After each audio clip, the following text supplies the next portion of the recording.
Assalamualaikum warahmatullahi wabarakatuh. Sugeng Enjang Pinaringan Berkah. Alhamdulillah, akhirnya kita bisa ketemu lagi di channel YouTube Ridwan Jogja. Setelah sempat 1 bulan lebih vakum ya, mohon maaf. Karena selain ada banyak sekali kesibukan, terutama keluar kota. Jadi saya harus terbang ke beberapa kota di Indonesia, ke Pontianak, ke Makassar, ke Balikpapan, ke Bali, dan Surabaya. Jadi mohon maaf, konsentrasi untuk mengelola channel agak kemarin agak cukup sulit untuk mengatur waktunya. Tapi alhamdulillah kita bisa ketemu lagi di channel saya pagi hari ini.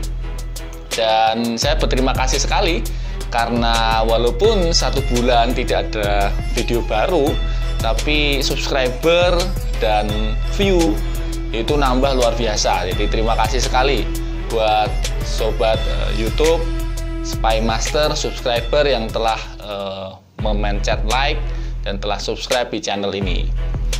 Nah, pagi hari ini saya hanya ingin menyampaikan sedikit tentang kegelisahan kita ya atas peristiwa yang terjadi 2 hari yang lalu, yakni peristiwa penusukan seorang ulama bernama Syekh Ali Jaber yang ditusuk orang di Lampung pada hari Minggu sore sekitar jam 5.20 sore, dan beliau sempat terluka walaupun tidak terlalu dalam, tapi terluka sekitar 4-5 cm.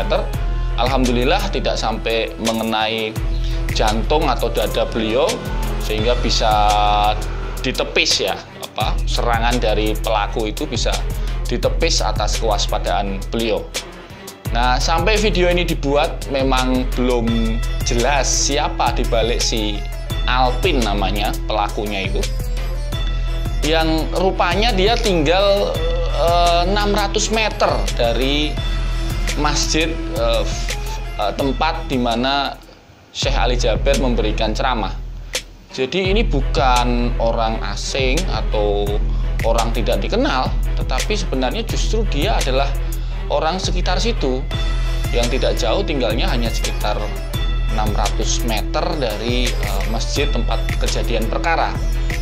Dan di Jalan Tamin di Lampung itu warga juga sudah mengenal pelaku, termasuk mengenal orang tua pelaku. Artinya ini bukan sesuatu yang tiba-tiba saja ada orang asing datang dan menusuk, tapi ini justru orang yang ada di dekat masjid itu, yang tinggal sehari-hari di situ. Nah, karena itu ini tantangan yang saya kira tantangan berat ya untuk kepolisian untuk segera mengungkap apa motivasinya, apa yang melatar belakangi si Alpin sehingga dia melakukan penusukan yang berbahaya itu. Nah, banyak sekali konspirasi, teori-teori, pendapat-pendapat seputar itu ya. Tetapi saya kira lebih baik mari kita tunggu sama-sama hasil penyelidikan dari kepolisian. Kita tentu tidak boleh langsung puas bahwa oh ini pelakunya sudah ada, kita pasrahkan saja pada kepolisian. Jangan. Kita harus terus monitor, kita harus terus kawal kasus ini, kita harus pantau pemberitaannya, kita harus pantau perkembangannya sehingga kita bisa tahu apa yang melatar belakangi si Alpin itu melakukan serangan ke Syekh Ali Jaber.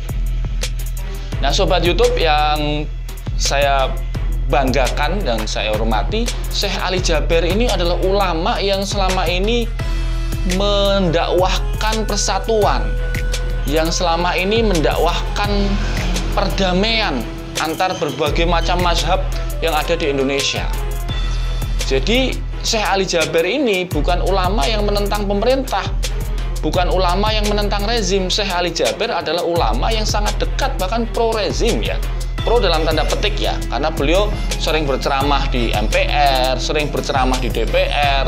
Beliau juga bahkan pernah berbuka puasa dengan Pak Presiden Joko Widodo, kemudian pernah juga berbuka puasa beranjang sana dengan One Team Press.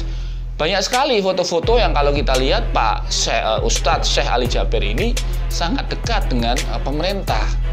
Jadi kalau ada akun-akun anonim yang mengatakan, wah ini rezim yang menindas ulama, wah ini rezim yang menyerang ulama, saya kira jangan disebarkan dan jangan kita percayai ya akun-akun seperti itu.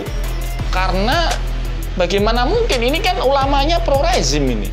Ini ulamanya ini bersama rezim menyuarakan persatuan umat. Kita bisa cek lah khotbah-khotbah ceramah-ceramah Syekh Ali Jaber. Selama ini khotbahnya adalah khotbah yang damai, khotbah yang sangat menyejukkan, khotbah yang merangkul semua kalangan. Nah, pertanyaannya, siapa, kelompok mana yang tidak suka dengan ulama yang menganjurkan persatuan? Saya ulangi, siapa, kelompok mana yang tidak suka dengan ulama yang menganjurkan persatuan? Kita patut curiga pada kelompok-kelompok seperti itu. Jangan lupa beberapa waktu yang lalu Pak Menko Polhukam yang dulu, Pak Wiranto, itu juga ditusuk oleh kelompok-kelompok seperti ini. Pelakunya dari JAD sudah dihukum dan divonis 16 tahun penjara. Saya ulangi, sudah dihukum dan divonis 16 tahun penjara di pengadilan. Jadi penusukan Pak Wiranto bukan rekayasa. Ada orangnya, ada pelakunya, dan dihakimi 16 tahun hukumannya. Nah, kelompok-kelompok seperti penusuk Pak Wiranto itu dapat diklasifikasikan sebagai kelompok Khawarij modern. Mereka ini tidak suka dengan ulama-ulama yang menganjurkan persatuan. Mereka ini tidak suka dengan tokoh-tokoh bangsa yang menganjurkan persahabatan dan perdamaian antar mazhab maupun antar agama. Nah, kita harus cek apakah si Alpin itu sudah pernah terpengaruh oleh faham-faham seperti Khawarij modern ini. Siapa di balik Alpin? Siapa yang menyuruh dia di situ?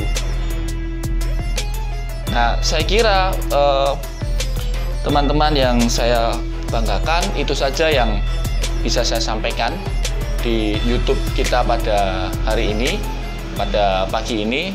Mohon maaf sekali lagi kalau kemarin-kemarin jarang upload. Saya usahakan sekarang kita coba, walaupun di tengah kesibukan ya, kita coba untuk tetap berusaha selalu memberikan ide-ide, pencerahan, dan bahan diskusi kepada para subscriber yang saya banggakan. Dan terakhir sebelum saya akhiri, sebuah pesan bagi kita semua untuk tetap waspada, hati-hati, virus corona belum hilang di Indonesia. Jaga kesehatan, jaga jarak, pakai masker, hindari kerumunan. Jika tidak penting sekali, jika bukan tugas yang penting, hindari berpergian. Dan saya kira kita harus tetap tingkatkan daya pikir positif dan imunitas kita supaya bisa melawan dan survive menghadapi situasi corona seperti ini. Terima kasih dan sampai jumpa di video berikutnya. Salam intelijen.